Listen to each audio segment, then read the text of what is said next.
ಕೇಂದ್ರ ಗೃಹ ಮಂತ್ರಿಗಳಾಗಿರುವ ಅಮಿತ್ ಶಾ ಅವರು ಇಂದು ಕರ್ನಾಟಕ ರಾಜ್ಯದ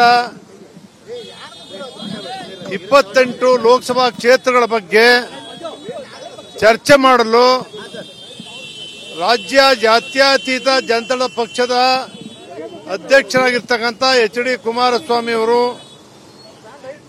ಹಾಗೂ ನನ್ನ ನೇತೃತ್ವದ ಕೋರ್ ಕಮಿಟಿಯ ಮುಖಂಡರುಗಳು, ನಾನು, ಬಂಡಪ್ಪನವರು, ತಾರಾ ಮಹೇಶ್ ಅವರು, ನಮ್ಮ ನಾಡಗೌಡರು, ಕುಮಾರಸ್ವಾಮಿ ಅವರು, ಎಚ್.ಕೆ. ಕುಮಾರಸ್ವಾಮಿ ಅವರು, ನಮ್ಮ ಕಡೆಯಿಂದ ದಳದಿಂದ 6 ಜನ ಮುಖಂಡರುಗಳನ್ನ ಈ ಸಭೆ ಕರೆದಿದ್ದಾರೆ.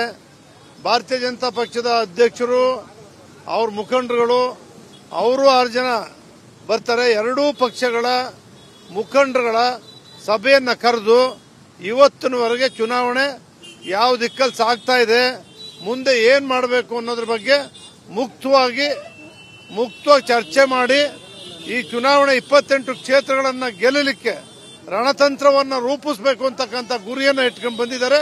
ಆ ಬಗ್ಗೆ ಚರ್ಚೆ ಇದೆ.